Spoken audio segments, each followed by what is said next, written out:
ఉచిత IVF IUI consultation, ఉచిత ultrasound scan. 49 అంటే సంతానం, 49 అంటే సంతోషం. ప్రస్తుతం ఏపీ రాజకీయాలను వ్యూహం 2 చిత్రం షేక్ చేస్తుంది. రాజకీయాలు ఎంత కుట్రపూరితమనేది ఈ సినిమాలో స్పష్టంగా చూపించారు. పదవులు, అహం అనేది మనుషులను ఏ స్థాయికి తీసుకెళ్తుందనేది ఈ సినిమా కళ్ళ ముందు నిలిపిందని సినిమా చూసిన పబ్లిక్ చెప్తున్న మాటలివి.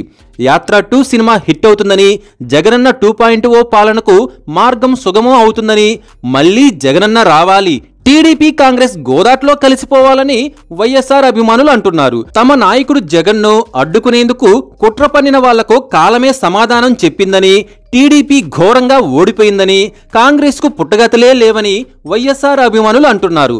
ఇంకా ఈ సినిమాలో మంచి ఎమోషనల్ సన్నివేశాలు కొన్ని చోట్ల కన్నీళ్లు పెట్టిస్తున్నాయి.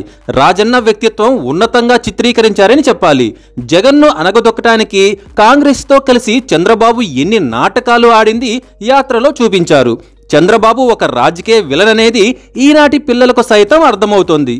రాజకీయాల్లో విలువలు, క్రెడిబిలిటీ ఉండాలని తాపత్రయపడిన జగన్ను ఎన్ని ఇబ్బందులు పెట్టారో వాళ్ళంతా ఇప్పుడు మట్టిగొట్టుకుపోయారనేది ఈ సినిమా సారాంశం. రాజశేఖర్ రెడ్డి వ్యక్తిత్వాన్ని గొప్పగా చూపించారు. నమ్ముకున్న వాళ్ల కోసం ఆయన ఎవరితో అయినా పోరాడేందుకు సిద్ధమనేది ఈ కాలపు యువతకు వివరిస్తోంది. దమ్ము లేక, చేవలేక, చేతగాక కుట్రలకు పాల్పడిన చంద్రబాబు నిజరూపం ఈ చిత్రంలో స్పష్టంగా చూపించారు.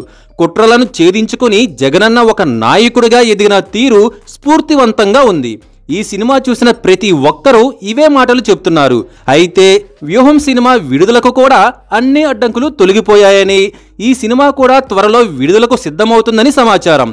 వ్యూహం విడుదల అవ్వకుండా లోకేష్ హైకోర్టులో పిటిషన్ వేసిన సంగతి తెలిసిందే.